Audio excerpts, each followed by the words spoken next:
بتا دیا۔ سورۃ طلاق کی آخری آیات میں 7 آسمان اور ان کی مثل زمین بنانے کی بات ہوئی۔ جی جی جی، اس سے کیا یہ مطلب ہے کہ اس زمین کے ساتھ ساتھ اور دنیایں بھی ہیں یا زمینیں ہیں جہاں پہ انسان آباد ہیں؟ اور اگر ہیں تو کیا وہاں پر بھی آپ صلی اللہ علیہ وآلہ وسلم مبعوث ہوئے ہیں کہ آپ رحمت للعالمین ہیں؟ یہ بہت کریٹیکل کوشچن آپ نے کیا ہے، اور یہ جو سورہ طلاق کی آخری آیات ہے نا، اس حوالے سے ایک حدیث ہے جس کی وجہ سے یہ ساری کنفیوژن پیدا ہوئی ہے، اور اس ٹاپک کو لوگ ہاتھ نہیں ڈالتے ہیں، اور جب وہ ڈالتے بھی ہیں نا تو وہ پھر ان کو کچھ سمجھ نہیں لگتی کہ اب ہم جواب کیا دیں پبلک کو، اس کی وجہ سے مصیبت کھڑی ہو جاتی ہے۔ اس پہ مودودی صاحب نے بھی بحث کی ہے، باقی لوگوں نے بھی، اور بہرحال میں آپ کو یہ بتاتا ہوں کہ یہ جو سورہ طلاق کی آخری آیات ہے، یہ سیکنڈ لاسٹ صورت ہے نا، سورہ طلاق الطلاق پارہ نمبر 28 میں، اعوذ باللہ من الشیطان الرجیم، اللہ الذی خلق 7 سماوات ومن الارض مثلہن، اللہ ہے جس نے پیدا کیا ہے 7 آسمانوں کو، ومن الارض مثلہن، اور اسی طریقے سے اس کی مثل زمین بھی، اسی سے یعنی وہ لیا گیا ہے۔ بعض لوگ کہتے ہیں یہ ترجمہ ہے کہ جس طرح اللہ نے آسمانوں کو پیدا کیا اسی طرح اللہ نے زمین کو پیدا کیا۔ بعض کہتے ہیں نہیں، یہ جو مثلہن ہے اس سے مراد زمینیں بھی 7 ہیں۔ یہ قرآن میں ایک ہی موقع ہے جہاں پہ 7 آسمانوں کے ساتھ 7 زمینوں کا ذکر ہے، باقی پورے قرآن میں زمین سنگولر کے سیغے کے ساتھ آتی ہے، کیونکہ miracle planet in this universe, وہ یہی ارتھ ہے جہاں پہ زندگی اس حوالے سے آباد ہے جس کو ہم جانتے ہیں۔ باقی جگہ بھی اللہ تعالیٰ کی مخلوقات آباد ہے، 7 آسمانوں میں آباد ہے، یعنی جس زندگی کو ہم جانتے ہیں جو واٹر کے اوپر ڈیپینڈنٹ ہے۔ تو یتنزل الامر بینہن، ان تمام میں اللہ تعالیٰ کے احکامات نازل ہوتے ہیں۔ لتعلموا ان اللہ علی کل شیء قدیر، یہ اس لیے کہ تاکہ تم جان لو کہ اللہ تعالیٰ ہر چیز پر قادر ہے۔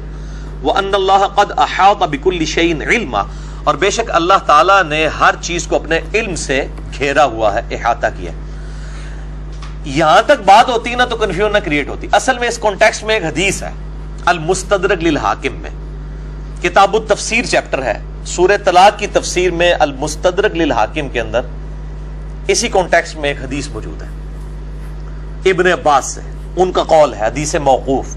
ابن عباس کہتے ہیں کہ جس طرح 7 آسمان ہیں اس طرح 7 زمینیں ہیں، یہاں تک تو بات ٹھیک ہے۔ اس کے آگے الفاظ ہیں کہ ہر زمین میں محمد ہے، ہر زمین میں ابراہیم ہے، ہر زمین میں نوح ہے، ہر زمین کا اپنا موسیٰ ہے، عیسیٰ ہے۔ اب تو 7 تو محمد ماننے پڑ جائیں گے صلی اللہ علیہ وآلہ وسلم۔ تو یہ روایت ہے بڑی خطرناک، لیکن یہ روایت منقطع ہے، اگرچہ امام حاکم نے اسے بخاری و مسلم کی شرط پہ صحیح کہا ہے، لیکن اس میں جو ابو الضحیٰ راوی ہیں تابعی جو ابن عباس سے یہ روایت کر رہا ہے، وہ روایت انقطاع ہے، اس کے ابن عباس سے سماعی ثابت نہیں ہے۔ لیکن اب یہ ہماری مین سٹریم کی کتاب میں آ گیا، چونکہ المستدرک للحاکم میں اور باقی کتابوں میں بھی آیا ہے، اور مفسرین نے اسی حدیث کو کوٹ بھی کیا ہے، اور کچھ بڑے محدثین نے اسے تعلیقاً بھی روایت کیا ہے۔ تو چونکہ یہ روایت ہی ثابت نہیں ہے، لہذا محمد ایک ہی ہے صلی اللہ علیہ وآلہ وسلم۔ باقی 7 زمینوں سے مراد اس زمین کے 7 طبقات بھی ہو سکتے ہیں، جیسا کہ صحیح بخاری کے اندر حدیث ہے کہ وہ ایک یعنی وعید سناتے ہوئے آپ صلی اللہ علیہ وآلہ وسلم نے فرمایا کہ 7 زمینوں میں اسے دھسا دیا جائے گا قیامت والے دن، ایک وعید کے کانٹیکسٹ میں، اس طرح کی چیزیں۔ وہ 7 زمین کے طبقات ہیں، لیکن لوگ کہتے ہیں کہ جی وہ مفسرین کہتے ہیں کہ وہ زمین کے 7 طبقات الگ ہیں، یہ 7 زمینیں الگ ہیں۔ اور 7 کا ایک ورڈ عموماً بھی مطلب 70 ہو گیا، 7 ہو گیا، یہ ورڈ عربی میں استعمال بھی ہوتا ہے۔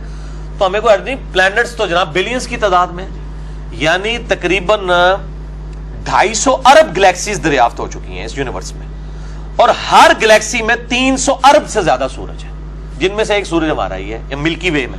اس طرح کے 300 ارب اور سورج ہیں صرف اس ملکی وے ہماری گلیکسی میں، اور اس طرح کی 250 ارب گلیکسیز اور ہیں۔ وہ تو آپ سائنٹسٹ کہتے ہیں کہ سمندر کے جو ساحل سمندر کے کنارے پہ جو ریت کے ذرات ہیں وہ کم ہے، اور زمین جو کائنات میں پلانٹس اور سیارے اور سٹارز اس سے زیادہ دریافت ہو چکے ہیں۔ تو عین ممکن ہے کہ اس طرح کے مطلب معاملات ہوں۔ باقی جو یہ وہ اتنا خطرناک معاملہ نہیں تھا. خطرناک معاملہ یہ تھا جو اس حدیث میں الفاظ ہیں کہ ہر زمین میں ایک نوح ہے, ہر زمین کا اپنا محمد ہے, عیسیٰ ہے, موسیٰ ہے, محمد ہے صلی اللہ علیہ وآلہ وسلم.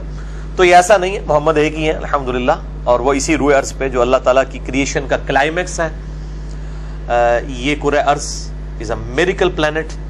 میرا اس کے اوپر لیکچر بھی ہے, who is Allah in the light of latest scientific facts, مسئلہ نمبر 60. اللہ کون ہے جدید سائنسی حقائق کی روشنی میں. تو یہ والا جو معاملہ ہے 7 زمینوں والا وہ یہی ہے. یہ اچھا ہو گیا, یہ بڑا امپورٹنٹ سوال تھا. اچھا سر, اسی طرح کہا جاتا ہے کہ خانہ کعبہ کے بالکل اوپر بیت المعمور ہے, کیا یہ بات صحیح ہے؟ ہاں ٹھیک ہے, صحیح. بخاری مسلم میں وہ جو واقعہ معراج والا میں نے لیکچر دیا ہے نا, اس میں موجود ہے, اور اس کا فرشتے طواف کرتے ہیں. اب یہ بالکل ٹھیک ہے. ذہن یہ کہتا ہے کہ وہ جو بیت المعمور ہے وہ اس پوری یونیورس کے سینٹر میں ہونا چاہیے. ذہن یہ کہتا ہے ایک مرکز. تو اگر یہ ذہن کی بات مان لی جائے تو اس کا یہ مطلب ہوا کہ جو خانہ کعبہ ہے وہ بھی پوری یونیورس کے سینٹر میں ہے, کہ خانہ کعبہ اس زمین کے سینٹر میں بھی موجود ہے. دیکھیں جی, اتنی ابھی تو یونیورس کا سائز ہی ہمیں نہیں پتا, ہم کیلکولیشن کہاں سے کریں کہ جی وہ جو ہے وہ سینٹر میں ہے. باقی یہ ہے کہ جو اس وقت ہماری زمین ہے نا, اگر اس کا نقشہ اس طریقے سے پھیلا کے ریکٹینگولر ڈرا کیا جائے تو خانہ کعبہ شریف آلموسٹ سینٹر میں آتا ہے. ٹھیک ہے, تو چلیں یہ ایک بائی چانس بھی ہو سکتا ہے اور کوئی گاڈ کا پلان بھی ہو سکتا ہے. تو یہ ڈیٹیلز ہمیں نہیں بتائی گئی ہیں. بخاری مسلم میں جو واقعہ معراج سے متعلق احادیث ہیں جن میں آپ صلی اللہ علیہ وآلہ وسلم کا یعنی سدرۃ المنتہا تک جانا ہے, وہاں پہ بیت المعمور کا ذکر ہے کہ وہ فرشتے وہاں پہ طواف کرتے ہیں, وہ فرشتوں کا قبلہ ہے, اور جب فرشتے زمین پہ آتے ہیں پھر اس کا طواف کرتے ہیں اور ادھر وہ نماز ادا کرتے ہیں. تو مطلب اس طرح کی کوئی ڈیٹیل نہیں ہے کہ وہ کائنات کا کوئی مرکز ہے, اس طرح کی ڈیٹیلز نہیں بتائی گئی ہیں. تو باقی یہ بھی ہے کہ اس میں یہ بھی الفاظ موجود ہیں بخاری مسلم میں کہ روزانہ 70,000 فرشتے آ کے طواف کرتے ہیں بیت المعمور کا, اور جس کی ایک بار باری آتی قیامت تک دوبارہ نہیں آئے گی اس کی باری. تو وہ چاہے سینٹر میں ہو چاہے آف سینٹر ہو, مطلب ہمارے لیے وہ قبلہ تو سینٹر میں نہیں, ہمیں تو یہاں سے 4,000 کلومیٹر سفر کر کے ہی جانا پڑتا ہے.